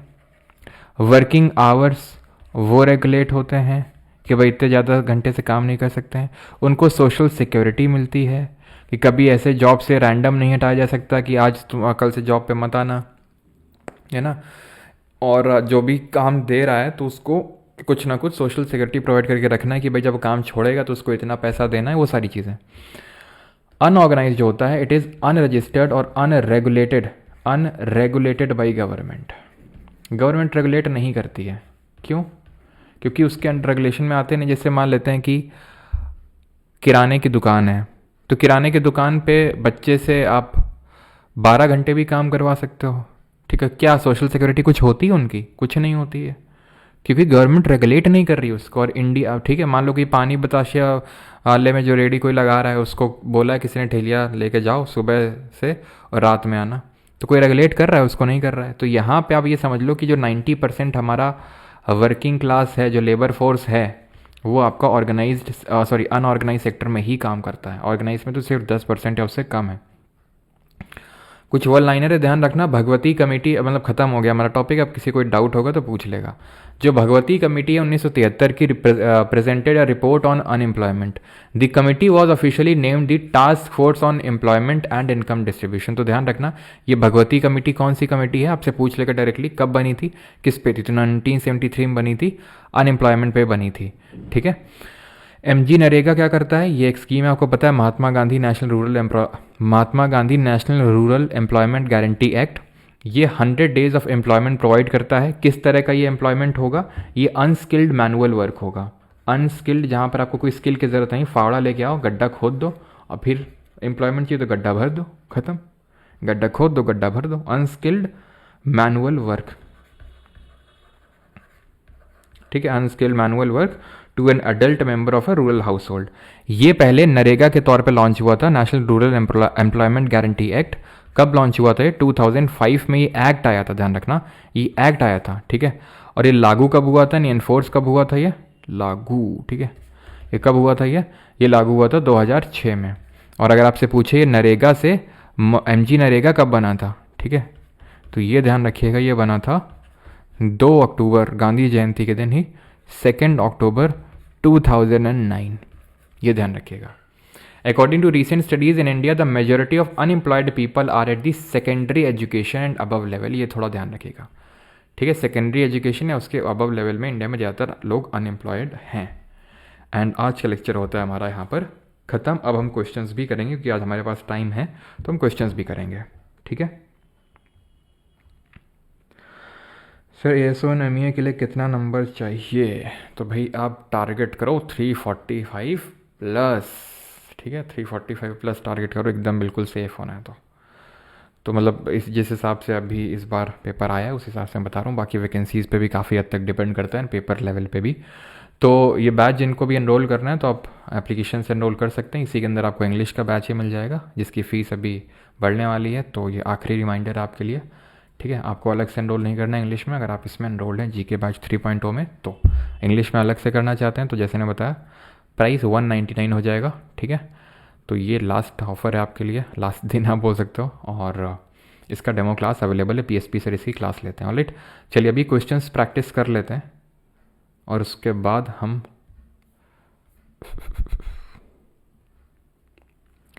चलो आपसे पहले कुछ बेसिक क्वेश्चन करवा लिए जाए, नहीं तो और फिर पहले बेसिक क्वेश्चन करो। 10वां क्वेश्चन करो पहले ये, the sustained decrease in the general price level is called as.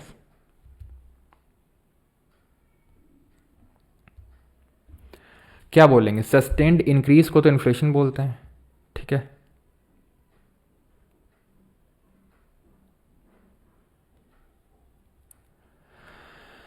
Deflation बोल देंगे, सिंपल। स्टैगफ्लेशन क्या होता है? ठीक है, स्टैगफ्लेशन होता है जब इकोनॉमी स्टैगनेंट हो जाती है प्लस इन्फ्लेशन हो जाता है, तो उसको हम बोलते हैं स्टैग्नेशन। जिस केस में फिलिप्स कर्व काम नहीं करता, रिसेशन और डिप्रेशन जैसी सिचुएशन में। ये अभी हमने पढ़ा नहीं है, ठीक है। फिर आप करेंगे, करिए क्वेश्चन को। Consider the following statement regarding weightage of different articles in food WPI।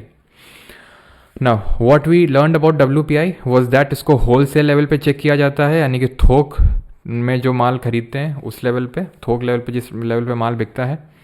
2011-12 base year है। OEA that is office of economic advisor इसको कैलकुलेट करता है।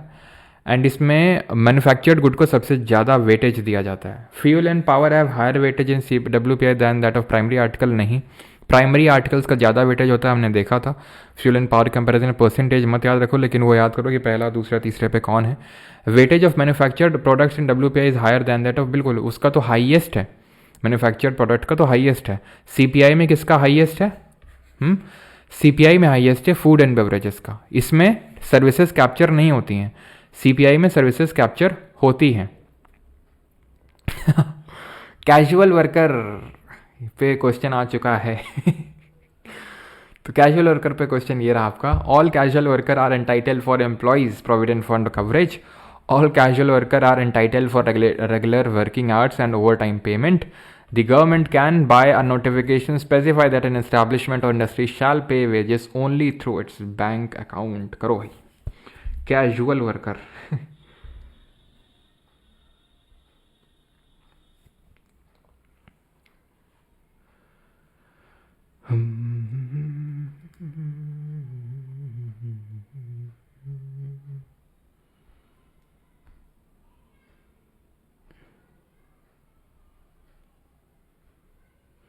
कर लिया। All casual worker entitle for employ provident fund और coverage, ये गलत है, सब एंटाइटल नहीं होते हैं। ठीक है, अब 2 दिन के लिए आए तो उसके लिए तुमको एम्प्लॉयमेंट प्रोविडेंट फंड का कवरेज नहीं मिलेगा, तो पहला वाला गलत हो गया आपका, पहला गलत, खत्म 2 और 3। ठीक है, तो कैजुअल वर्कर कैजुअल वर्कर हो चुका है। अब भी आते हैं और पहले इनको क्वेश्चन को ख़त्म करते हैं। Which of the following situations can lead to inflation, inflation कब हो सकता है?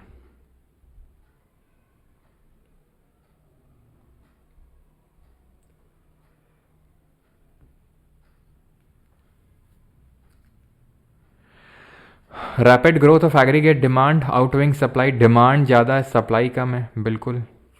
तो सप्लाई कम है, चीज़ें कम है, तो यार मतलब डिमांड साइड इन्फ्लेशन होगा, डिमांड पुल इन्फ्लेशन। चीज़ों के दाम बढ़ाने पड़ेंगे उस डिमांड को फुलफिल करने के लिए, क्योंकि सप्लाई तो कम है, रिसोर्सेज तो कम है। ठीक। The DPIIT has revised the base year of the 8 core industries having a combined weightage of 40.27% in the index of industrial production, which is the following is not one of the 8 core industries। Seeds 2022 का, कि इनमें से कौन सी 8 core industries नहीं है जो हमने पढ़ी थी, 8 core industries जो कि IIP का 40% कॉन्स्टिट्यूट करती हैं, उनमें से क्या नहीं आता है? कोयला भी था, रिफाइनरी प्रोडक्ट भी था, सीमेंट भी था, रबड़ के प्रोडक्ट नहीं थे, रबड़ नहीं थी। ठीक है, अब बताओ इनमें से क्या सही आंसर होगा?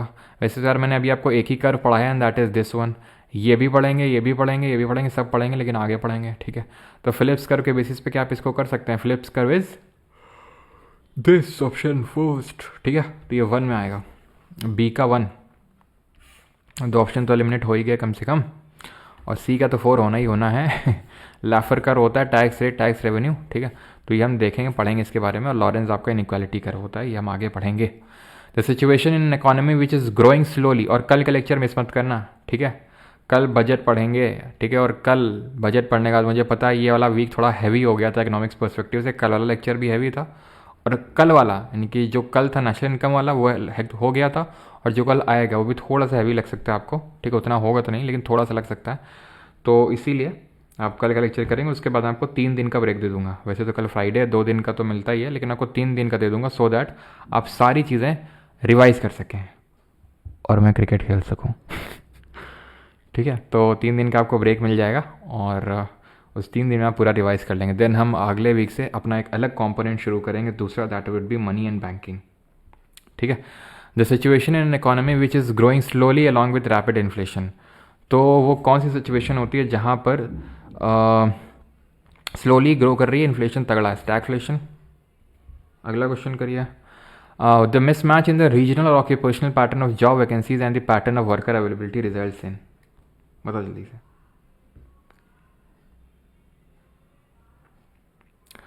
ये बात बहुत हैवी हो रहा है, कोई नहीं, हाँ पिक्स शेयर करेंगे तुम्हें। पहले तो वॉलीबॉल से ओपनिंग होगी, देन क्रिकेट, पिक्स ज़रूर शेयर करेंगे। और हैवी हो रहा है इसीलिए 3 दिन का तुम्हें हम लाइट करने के लिए दे रहे हैं, लाइट हो जाना तब तक। ठीक है, the mismatch in the regional occupational pattern of job vacancies को क्या बोलते हैं? Mismatch in the regional occupation, structural employment. ठीक है, retail core inflation is calculated excluding which of the following. Retail inflation मतलब CPI, कोर इन्फ्लेशन मतलब core inflation मतलब headline inflation minus वो आइटम्स जो बड़े वॉलेटाइल नेचर के हैं, फूड एंड फ्यूल, तो इनको हटा देना है। CAPF 2022 का क्वेश्चन, असिस्टेंट कमांडेंट तुम बन गए, वर्दी ले लेना आके, ठीक है। विच ऑफ द फॉलोइंग, बिना फिजिकल बिना इंटरव्यू का सीधा selection. Which of the following sectors have been identified as critical sectors by the national critical information infrastructure protection centre. किनको यहाँ पर क्रिटिकल सेक्टर माना गया है by the national critical information, ये रटने की जरूरत नहीं है, बस देख लेते हैं। पावर और एनर्जी होगा, ठीक है, और banking and financial services. On the basis of employment condition the economy is divided into. तो एम्प्लॉयमेंट की कंडीशंस क्या है, सोशल सिक्योरिटी है कि नहीं है, वर्किंग आवर्स रेगुलेटेड है कि नहीं, वर्किंग कंडीशन रेगुलेटेड है कि नहीं, उस बेसिस पे हमने ऑर्गेनाइज्ड और अनऑर्गेनाइज्ड में बांटा था इसको। नॉट करेक्ट, कौन सा गलत है? CAPF 2021 बताओ।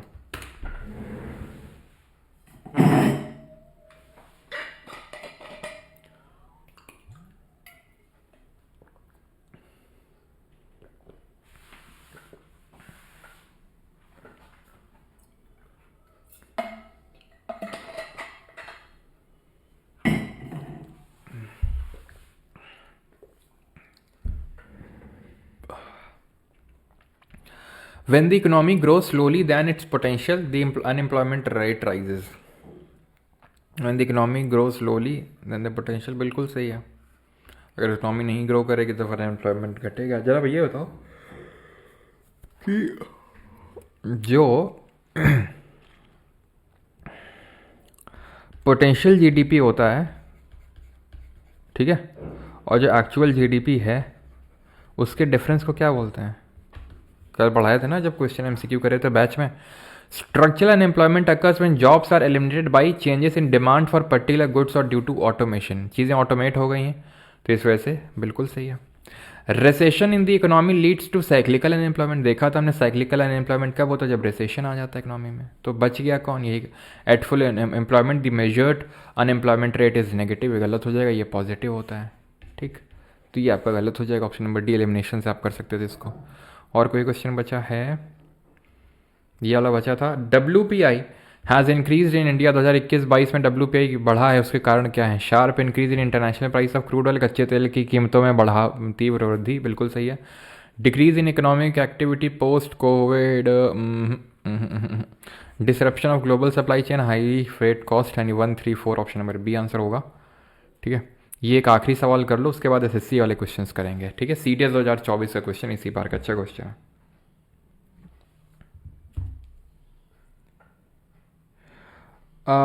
प्रियम राय जी रेलवे की सीरीज स्टार्ट करेंगे, ये आपका जो अगला वाला ट्यूसडे है, ठीक है, बिकॉज ट्यूसडे को मैं आ जाऊँगा, तो ट्यूसडे से स्टार्ट करते हैं फिर, ठीक है। 3 दिन तो बहुत कम टाइम है रे, कम से कम 30 साल का टाइम तो दे रहे हैं बेटा, 30 साल। CTS 2024। Price index captures the change in the average price of a constant basket of commodity. यही तो हमने प्राइस इंडेक्स के बारे में पढ़ा था। जैसे CBI या WPI way common basket of good commodities लेते हैं और उसमें प्राइस कंपेयर किए जाते हैं, ठीक है, बेस ईयर से। पहला तो सही है, यानी कि 2 ऑप्शन आपके गए, ये और ये।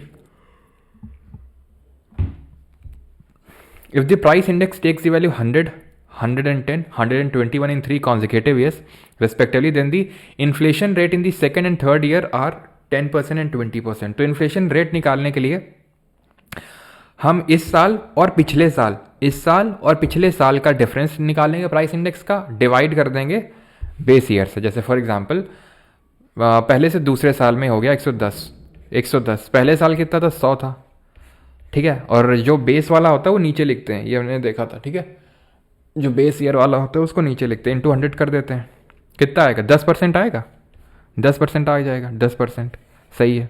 अब यहाँ पर देख लेते हैं थर्ड ईयर में 110 से 121 हुआ, यानी 121 माइनस 110 डिवाइड बाई 110 इंटू 100। 121 में 110 से 121 से 110 घटाओ, कितना आएगा? 11, है ना। ये कितना आ गया? 10, अगेन 10, ये क्या था? 21, गलत हो गया, दोनों ही 10% होगा, आंसर 1 ओनली, खत्म, ठीक। चलो भाई, तो अब करते हैं ये। Lack of financial discipline by the government can lead to. अगर गवर्नमेंट फाइनेंशियल डिसिप्लिन से नहीं चलेगी, कोई भी डिसिप्लिन से नहीं चलेगा, तो खराब ही खराब होगा। क्या होगा फिर? PCS क्लियर हो सकता है इस बैच का? PCS क्लियर बिल्कुल। काफ़ी लोग अभी महाराष्ट्र का ही थिंक था, ठीक है, पेपर लोग शेयर करते रहते, राजस्थान का था, बढ़िया परफॉर्म करके आया। मैं शेयर इसलिए नहीं करता हूँ क्योंकि पता नहीं कुछ लोग जल क्यों जाते हैं एकदम से मतलब। और मैं कम्युनिटी पोस्ट तो बिल्कुल ही नहीं करता हूँ। हाँ, अब पीसेस निकलने लगा ये वो फलाना ढिम का, तो मैं चलो भाई, जो पढ़ रहा है, जो ढंग से पढ़ रहा है उसका फ़ायदा होगा, और बस मेरा जो काम है वो फुलफ़िल हो गया, ठीक है, ख़त्म बात। वो तो मैं आपसे मतलब बोल ही रहा हूँ कि यार बस ये जो बैच है ना 3.0, शिद्दत के साथ, पूरी ईमानदारी के साथ कर लेना, बार बार रिविज़न कर लेना, कहाँ कहाँ आपको फ़ायदा करेगा वो तो आपको खुद ही पता चल जाएगा, ठीक है, बताने की ज़रूरत है नहीं मुझे। अभी महाराष्ट्र जैसे ना था, पीसीएस का पेपर हुआ था, राजस्थान का हुआ था, बहुत सारे स्टूडेंट्स ने भेजा, ठीक है, कि सर डायरेक्टली जो हमने चीज़ें पढ़ी थी वहाँ से आई, ठीक है, लेकिन चलो ठीक। Lack of financial discipline by the government can lead to excess expenditure, बहुत ज़्यादा एक्सपेंडिचर, और inflation. Option number C, A and B. Price control and rationing are directly control measures to check. तो प्राइस कंट्रोल और rationing जो की जाती है वो इन्फ्लेशन को चेक करने के लिए की जाती है। ऑप्शन नंबर डी होगा, ठीक है, प्राइस का मूल्य नियंत्रण और राशनिंग डैश को रोकने के लिए, तो इन्फ्लेशन को रोकने के लिए प्राइस कंट्रोल किया जाता है कि बहुत ज़्यादा इन्फ्लेशन हद से ज़्यादा ना बढ़ जाए। To combat inflation what is the usual monetary policy, नहीं पढ़ा है, ये हम मंडे से शुरू करने वाले हैं मनी एंड बैंकिंग में।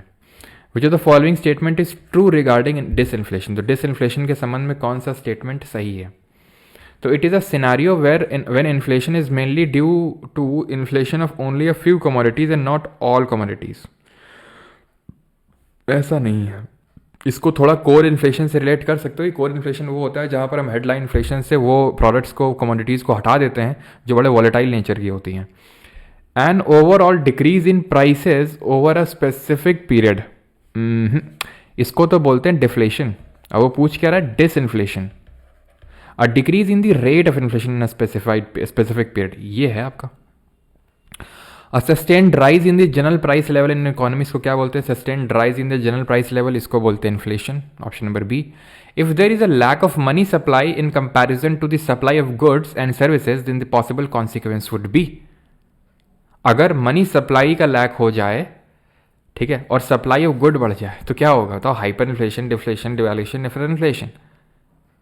तो जिन लोगों ने भी ऑप्शन नंबर डी टेक किया है वो गलत हैं, ठीक है, जितने लोग भी आंसर दे रहे हैं ना ये डी सब गलत हैं, ए या फिर जो डी है भाई, ये डी नहीं होगा, इन्फ्लेशन नहीं होगा इसका, ठीक है, इन्फ्लेशन इसका नहीं होगा। क्यों, आप बिना सोचे समझे आंसर लगा दिए सर, सब ने डी दे रहे हैं, सब डी दे रहे हैं, कुछ को छोड़ के कुछ हैं जो सही आंसर दे रहे हैं। भाई लैक ऑफ मनी सप्लाई है, मनी मेरे हाथ में उतनी है नहीं, सप्लाई गुड की खूब हो रही, खूब टमाटर आ रहा है, खरीदने की मेरी औकात ही नहीं है। टमाटर वाले को क्या करना पड़ेगा, दाम घटाने पड़ेंगे।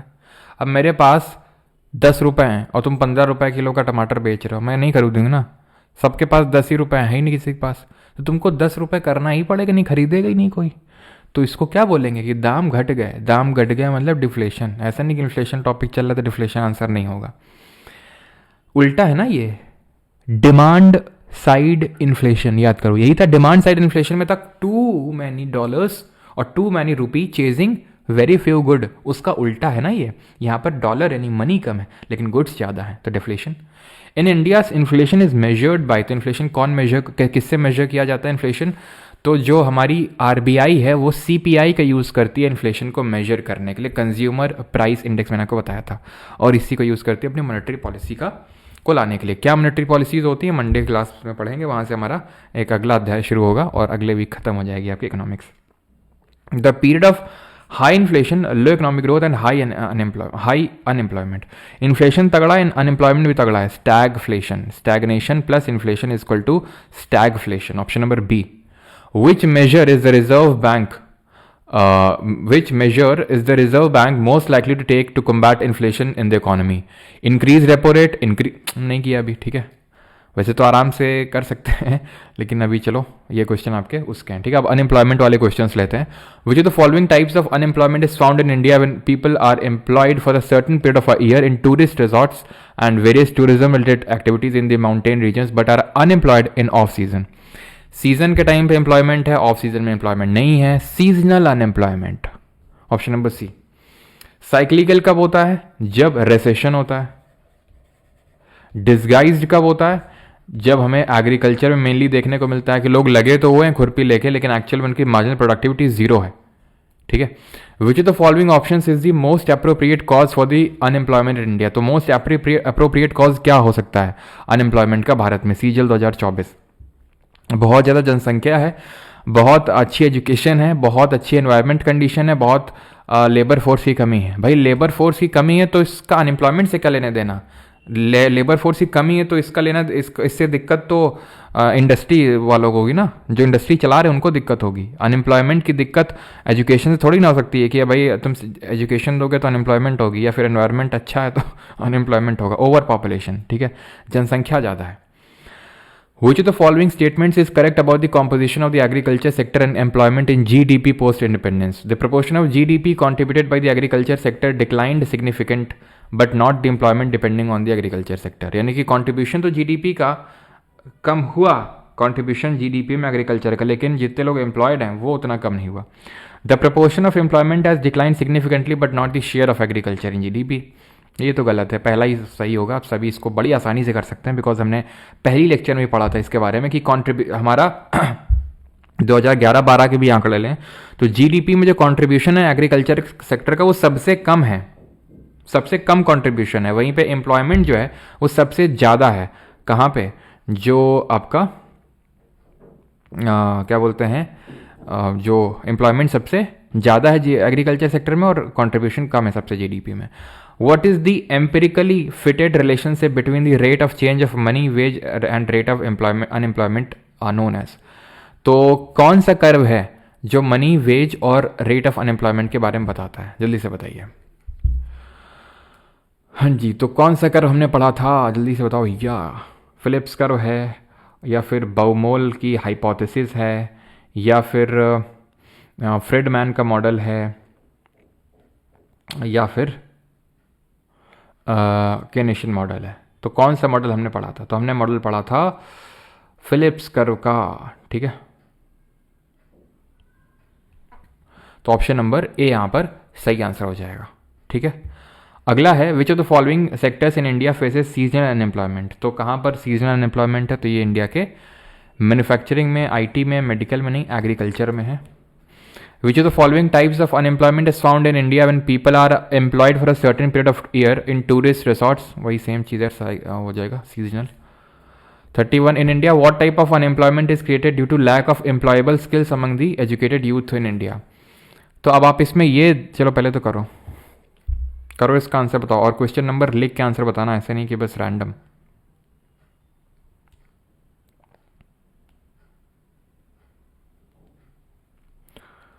तो वो करवाया तो था भाई, कंट्रीब्यूशन कितना है जीडीपी में? 14% था ना, हम लोगों ने देखा था। लेकिन कितने लोग एम्प्लॉयड हैं? रफली 58% लोग लगभग। ठीक है, 14% ही सिर्फ कंट्रीब्यूशन है जीडीपी में 2011 और 12 के अगर आंकड़े लेंगे तो। ठीक है, और आई थिंक सेकेंडरी का है 31% के समथिंग, और जो टर्शरी है उसका 54% के समथिंग। तो खैर यहाँ पर सही आंसर क्या होगा? हाँ, अब काफ़ी लोग क्या करेंगे, स्किल गैप का देख के स्ट्रक्चर मार देंगे, भैया ये क्या लिखा हुआ है, एजुकेटेड यूथ। ठीक है, ज़्यादा दिमाग मत लगा देना उसमें कि एम्प्लॉयबल स्किल नहीं है। ठीक है, किस में नहीं है? एजुकेटेड यूथ, जिनके पास डिग्री है उनके पास, तो उसको एजुकेटेड अनएम्प्लॉयमेंट बोलेंगे। विच of the following unemployment is the result of depression in an economy? तो डिप्रेशन के ऐसे कौन सा अनएम्प्लॉयमेंट आता है? जो रेसेशन ले लो चाहे डिप्रेशन ले लो, cyclical unemployment. Dash unemployment refers to the lowest unemployment level a healthy economy can sustain without causing unemployment. क्या बोलते हैं उसको? स्किल गैप है, लोग काम नहीं कर रहे हैं, प्रोडक्टिविटी ज़ीरो है, नेचुरल। ठीक है, नेचुरल, ठीक, नेचुरल लेवल। ठीक है, formula to find the unemployment rate is, तो क्या फॉर्मूला होगा अनएम्प्लॉयमेंट रेट निकालने का? बहुत आसान है, कितने लोग अनएम्प्लॉयड हैं अपॉन टोटल लोग कितने हैं लेबर फोर्स में, इनटू 100। तो अनएम्प्लॉयड वर्कर कितने हैं, टोटल लेबर फोर्स कितना है, इनटू 100। बड़ा आसान क्वेश्चन है ये। ठीक है, which among the following types of unemployment is also known as the real wage unemployment? तो रियल वेज अनएम्प्लॉयमेंट क्या होता है? जब बहुत ज़्यादा वेज मिल रही है जिसकी वजह से सारे लोगों को एम्प्लॉयमेंट नहीं दिया जा सकता है। फ्रिक्शनल तो होती है घर्षण, जिसको कि हम सर्च अनएम्प्लॉयमेंट बोलते हैं, कि आप जब एक जॉब से दूसरी जॉब पे स्विच कर रहे हैं तो फ्रिक्शनल। स्ट्रक्चरल की स्किल गैप है, सीजनल आप एक सीजन पे आप अनएम्प्लॉयड है, क्लासिकल, ठीक है, जिसको रियल वेज अनएम्प्लॉयड बोलते हैं। डैश ऑल्सो 40 तक करेंगे, उसके बाद आपका होमवर्क होगा। Dash also known as the search unemployment occurs when workers lose their. तो सर्च अनएम्प्लॉयमेंट क्या है? सर्च है आपका फ्रिक्शनल। क्लासिकल क्या है? रियल वेज अनएम्प्लॉयमेंट है। If unemployment continues for long term in a country it is called as. तो unemployment अगर बड़े लंबे समय तक के लिए कंटिन्यू रहता है देश में तो उसको हम क्या बोलते हैं? लॉन्ग टर्म के लिए। तो भाई कैजुअल कैजुअल तो होता है जो कुछ टाइम के लिए एम्प्लॉयड होते हैं। Technological, frictional, chronic. क्रॉनिक जैसे कि हमने बायो में पढ़ा था, acute diseases and chronic diseases में क्या अंतर था? एक्यूट बड़े शॉर्ट लास्टिंग होती हैं, बड़े कम टाइम तक रहती हैं। क्रॉनिक लंबे समय तक रहती हैं, जैसे कि टीबी हो गया, अर्थराइटिस हो गया, डायबिटीज़ हो गया, ठीक है। तो ये क्रॉनिक डिजीजेज में आती हैं ऐसे ही। A person is said to be marginal unemployment if he or she has worked for fewer than how many months in the year preceding the census। तो कितने दिन तक काम किया है उसने? तो हमने दो तरह के वर्कर्स पढ़े थे, एक तो मार्जिनल जो 6 महीने से कम तक अनएम्प्लॉयड होते हैं, जो 6 महीने से ज़्यादा एम्प्लॉयड हैं उनको हम मेन वर्कर की कैटेगरी में डालते हैं। डेज में अगर बात करेंगे तो 183 डेज, ठीक है। डेज में अगर बात करेंगे तो 183 days. Which curve examines the relationship between the rate of unemployment and the rate of money wage? ठीक है, आसान है। नॉट एन अप्रोच, 40वां क्वेश्चन है, which of the following is not an approach for measuring unemployment in India. इनमें से कौन सा approach नहीं है? तो हमने पढ़े थे कि जो एनएसएसओ है, नेशनल सैम्पल सर्वे ऑर्गेनाइजेशन, ये 3 तरीके से मेजर करता है। तो यूजुअल स्टेटस अप्रोच, जहाँ पर साल भर का एक तो ईयरली बेसिस पे कैलकुलेट किया जाता है, डेली बेसिस पे और वीकली बेसिस पे। ऐसे मंथली स्टेटस अप्रोच नहीं होता है कुछ, ठीक है। डेली होगा, वीकली होगा एंड यूजुअल स्टेटस अप्रोच होगा। भगवती कमेटी देख चुके हैं, अनएम्प्लॉयमेंट है। कौन सा सेक्टर है जिसमें सबसे ज़्यादा लेबर है? ये देख चुके हैं 1973 में। कौन से सेक्टर में सबसे ज़्यादा लेबर लगी हुई है? एग्रीकल्चर में, सर्विस में, बैंकिंग में, फिर इंडस्ट्री में। तो आपको ही पता है कि एग्रीकल्चर में सबसे ज़्यादा लोग लगे हुए हैं, ठीक है। आई थिंक ये सारे क्वेश्चन आप कर लेंगे, ठीक है, इतना तो बनता है। जैसे ये क्वेश्चन है, marginal worker is a person, ये selection post 2024 question. Marginal worker is a person who works for less than 183 days. Main worker is a person who works for at least 300 days. क्या होगा इसका आंसर? बताओ जल्दी से। और बाकी के जितने क्वेश्चन आप खुद से करेंगे, बिकॉज सब आसान से क्वेश्चन है, ठीक है। चलिए भाई, थैंक यू सभी को। कल का लेक्चर मिस नहीं करेंगे। कल वो हम पढ़ेंगे जो करंट अकाउंट, कैपिटल अकाउंट आता है क्वेश्चन उससे, ठीक है। रेवेन्यू रसीट, कैपिटल रसीट, ठीक है, रेवेन्यू एक्सपेंडिचर, कैपिटल एक्सपेंडिचर, जो भी बजट आपका प्रेजेंट हुआ था, ठीक है। तो उसमें मैंने वीडियो डाला था, तो उसमें मैंने समझाया भी था, लेकिन तो डिटेल में नहीं समझे थे हम लोग, ठीक है। वो तो एक शॉर्ट वीडियो टाइप था, जिन लोगों को आता है उनके लिए। तो वो हम कल डिटेल में देखेंगे, तो भूलना नहीं। फिर उसके बाद आपकी 3 दिन की छुट्टी होगी, तो आप आराम से उसको सारी चीज़ें जो वीक में हुई हैं आप उनको रिवाइज कर सकते हो, ठीक है। आज का लेक्चर बहुत इजी था। अच्छा, तो मार्जिनल वर्कर वो होते हैं जो लेस देन 183 डेज काम करते हैं। मेन वो होते हैं जो 183 डेज से ज़्यादा काम करते हैं। 300 दिन का कोई क्राइटेरिया नहीं होता है, 183 डेज से ज़्यादा जो काम करते हैं, ठीक है। Thank you, thank you, thank you, धन्यवाद सभी को। जिन लोगों को कोर्स वगैरह में एनरोल करना है, परमार अकेडमी ऐप पे कर सकते हैं, ठीक है, वहाँ से। और कुछ क्वेरी वगैरह है तो आप पूछ सकते हैं। बाकी रेलवे की क्लास भी जल्दी स्टार्ट होने वाली है आपकी, है ना।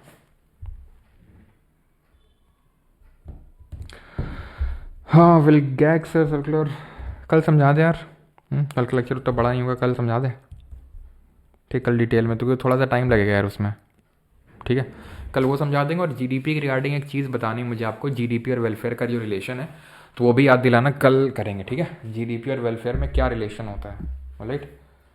तो कल का लेक्चर मिस मत करना। ये तो लीकेज और इंजेक्शन भी बता देंगे आपको, और जो ये हमारा क्या बोलते हैं, बजट का जो कंपोनेंट है, वो फिस्कल डेफिसिट क्या होता है, प्राइमरी डेफिसिट क्या होता है, सारी चीज़ें।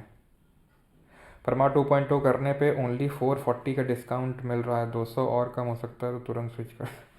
अच्छा, उतना ही हो सकता है जितना है 2.0, 450 रुपये